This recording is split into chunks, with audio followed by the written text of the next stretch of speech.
Men Buxoro shahridanman. Tug'ruqdan so'ng ahvolim og'irlashib, ikkita buyragimdan ayrilib qoldim. Quruqlashish menga vujudga keldi, ya'ni nefrit kasalligi. Shundan keyin har xil dori-darmonlar ham yordam bermadi.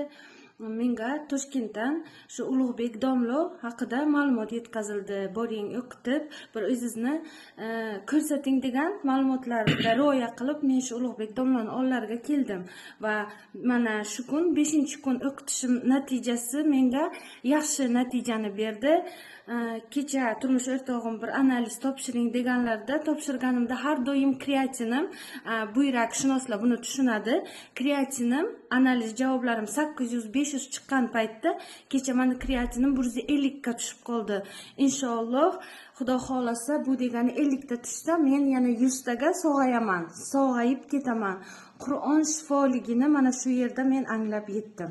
Pochkalaringiz hozir ishlayapti, alhamdulillah. Ha, Xudoga shukr. Pochkalarim ishlashni boshladi. Avval ishlamas edi, to'g'rimi? Yo'q, ishlamasdi. Nefrit qamati yemirilgan edi. Mochevoy puziri yorilgan edi. Siydik yo'llari yopilgan edi. Siydik kelmasdi. Siydiklarni hatto biz gramlab hisoblardik. Hozir Xudoga shukr, alhamdulillah hammasi yaxshi. Siydiklarim ham yaxshi kelyapti, hammasi yaxshi. Alhamdulillah.